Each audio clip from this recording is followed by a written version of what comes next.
Bhagavad Gita is a book of mankind's collected experience of and answers to life's most basic questions. Who I am, from where do I come, what is my purpose and destiny, and most practically, how do I find happiness? These podcasts originate in the lectures of Neil Bhatt, a disciple of Swami Chinmayananda. They are presented here in 20 to 30-minute segments, each covering 3 of the Gita's 701 verses. Welcome to Gita Wisdom for Daily Living. So we had been discussing chapter 3, Karma Yoga, Yoga of Actions. In chapter 2, you learned that the self which I consider myself, this BMI, this body, mind, intellect, is not my real self. My real self is the imperishable consciousness in me. And therefore, the goal of life is to unite with that supreme self. That's basically my goal. So it's called yoga. To unite with your supreme self is yoga. Swamiji explained that a small eye, you have a bindi above which is separated from the eye. When you write a big eye, that bindi is now merged into that eye itself. So that's the unification of the jiva, which is considered itself to be different than the supreme self. As Bhagavan said, is yoga. The means given to us is karmasu kausalam, dexterity in action will lead me to that unification. So actions with balanced mind, which becomes perfect actions, and I become very dexterous in my actions, will unite me to my supreme self. That's the goal laid out. And in chapter 3 now we are focusing on how one can become efficient in his action. He said goal in life is to reach a point where there is no action left. So all my life I said I work hard to do what? To have a comfortable retirement. That's what we are all doing. And some of us have already done it. But the comfortable retirement only comes if I had been working very efficiently in my life and prepared for my retirement. So Bhagavan said, acting in this world efficiently will lead you to that goal of actionlessness. There is nothing to be done. But he said, by not performing actions, you will not achieve that actionlessness. To perform efficient action, you have to have focus. You will have focus if your senses are not running around in other things. So when I'm trying to focus on doing something, if my focus is scattered, then I won't be able to do it efficiently. In this coronavirus situation where the classes are on Zoom, when children are in the same room, it's somewhat easier to control them and have the focus on the teacher. But the children are sitting in a separate room in their homes, then it's very difficult because their senses will be running around what's in that room, and it will be very difficult for them to focus on what teacher is teaching. This is what generally happens in our life too. Our focus, our senses are running around. And Bhagavan said just controlling those senses is futile if your mind is not controlled. So the first thing you have to do is control your mind so that you can control your senses so that you can focus. Now the mind can only be controlled if it is under the control of the intellect. So the control of the mind from the understanding from the intellect, what is good for me, is what we basically had been discussing. Act, I must, because without acting, I cannot stay even for a moment. Even I can't support my body. So I have ordained duties to perform in this world because I'm part of this universe. This universe is a product of a teamwork. This universe as it is because the constituent parts of the universe has been working together.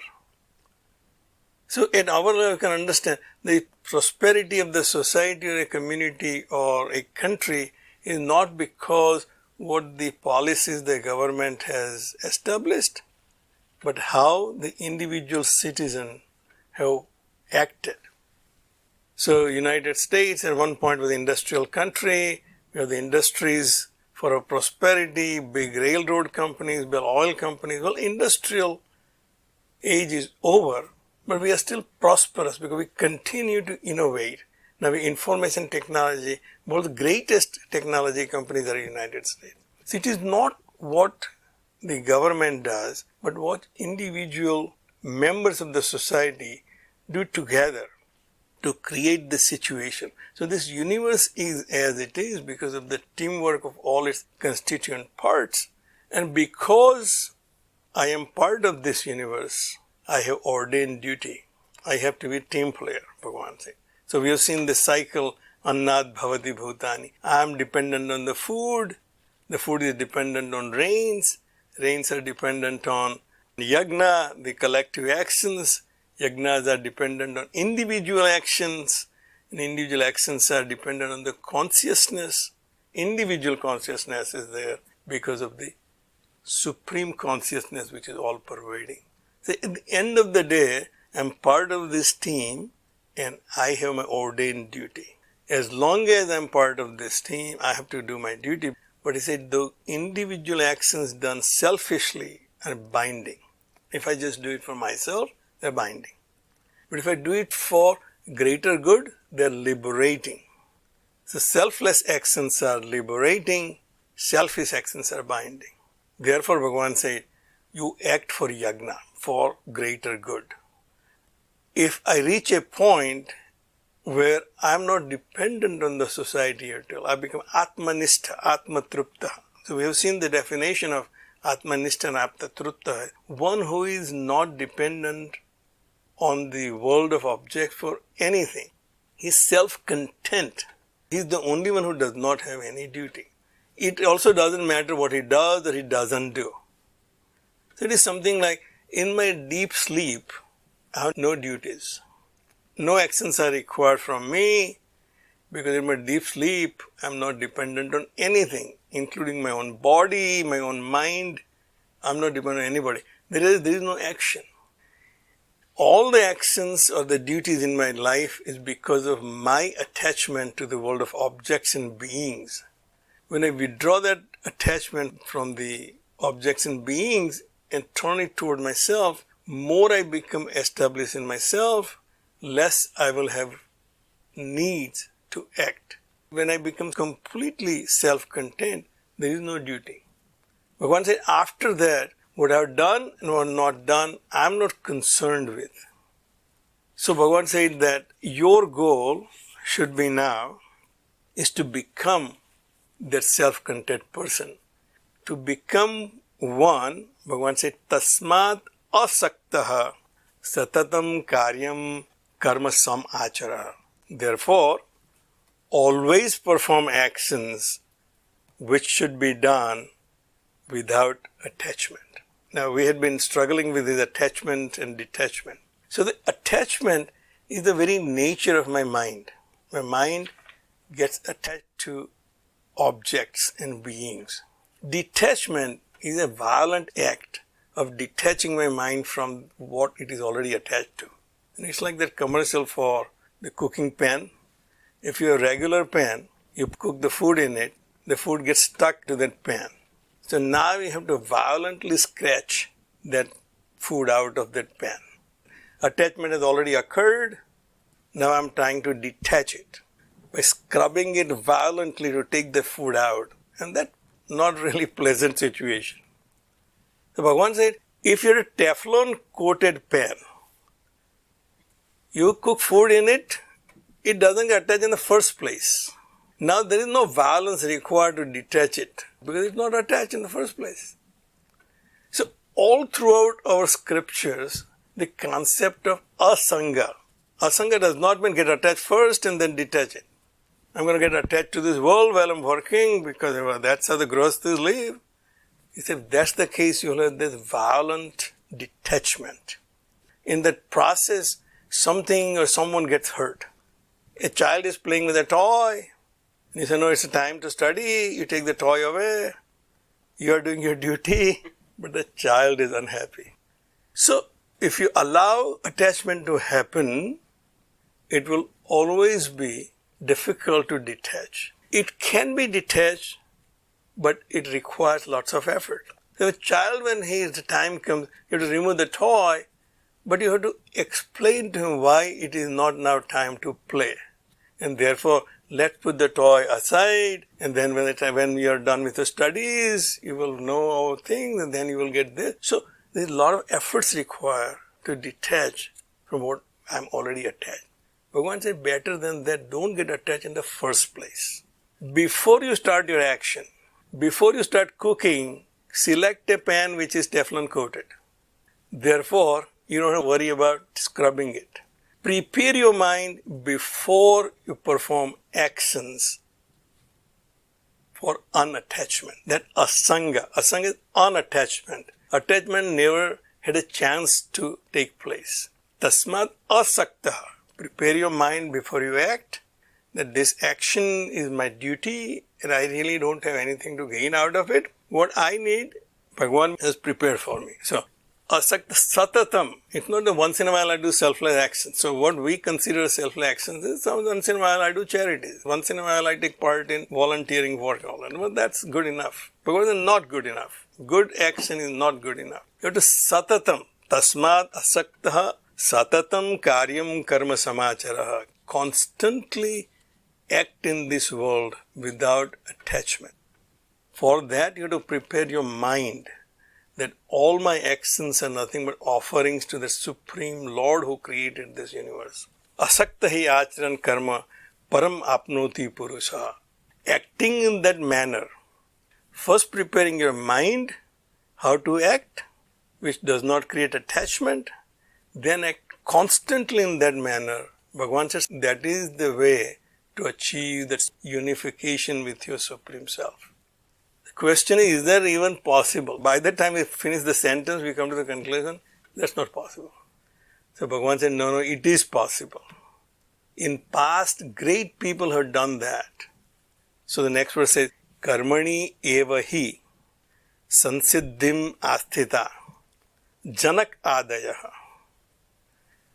In the past, by actions alone, the great people like Janaka and others, and Swamiji mentions here Aswapati, Janaka and Aswapati. So in a lot of literatures, Janaka and Aswapati go together as the two great kings who were Atmanistha.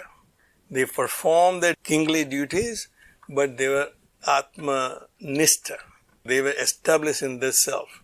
Both are mentioned in Ramayana. Janaka is the father of Sita, everybody knows. And Aswapati is father of Kaikeyi. Both are related to Bhagavan Ramchandra. Kaikeyi's father was Aswapati and Sita's father was Janaka. They were somewhat contemporary. They both were considered Atmanistha, who managed their kingdoms without any attachment. So Bhagavan said it is possible.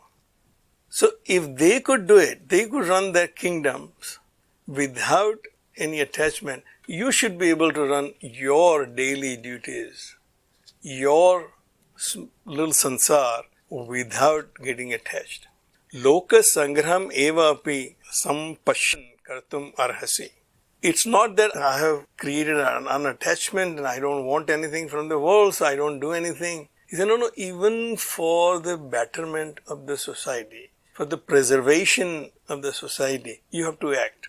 So in this coronavirus situation, lots of small businesses are probably facing this dilemma. I had been working all my life, I have developed this business, I have enough savings. Do I really need to put up with this nonsense and continue this business? Or close my doors forever? A lot of businesses have closed. They've concluded it's not worthwhile to continue this. But one said, no, even though you don't need this, your employees need you to continue this business. They need employment. If all the small businesses in this country decide this coronavirus situation is not conducive, let's close our businesses and go home and be retired, well, there won't be any employment.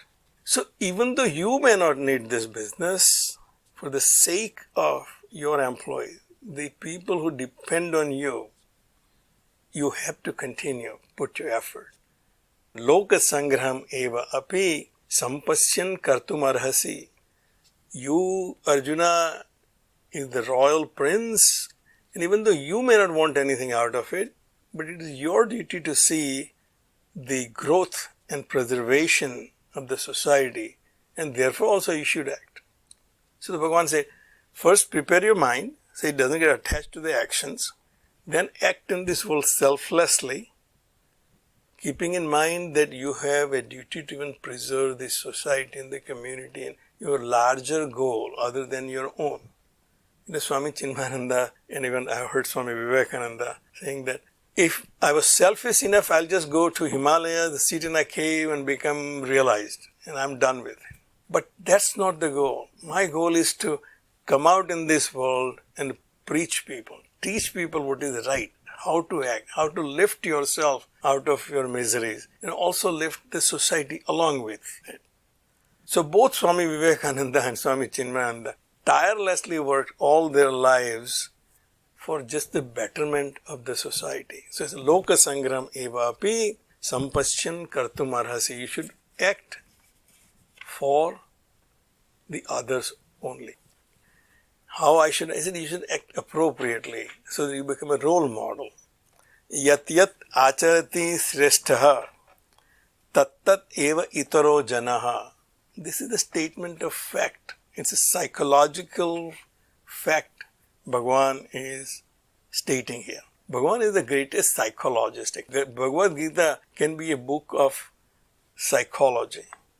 How a human psychology works at an individual level, at a group level. An average human being is a follower. Because we have herd mentality. All animals have herd mentality. And because we are animals, we also have herd mentality. We're going to follow each other. We're going to follow the leader. So now if you are a leader, your responsibility is to lead the herd in the right manner. When we were in Africa, these wildebeests, they will just follow each other to a point that they will drown themselves and die. Because the herd is going through that stream or the river or whatever. So the leader's responsibility to make sure that it does not take the herd through a dangerous river. But that doesn't happen in the case of wildebeests. But if you're an intelligent being, as the leader, your responsibility to act in a manner, the people who are following you, they prosper and they grow and they don't get hurt and they don't perish. Yadyat acharati sreshta purusaha tattat itaro janaha. That's a reality. Sa yat pramanam kurute lokaha tat anuvartate. Whatever standard he sets, other people will follow. So Bhagavan says, if you are a leader, if you are the leader of the country, if you are a leader of a community, you must act in a manner which is appropriate so it becomes the standard for all the people who are following you.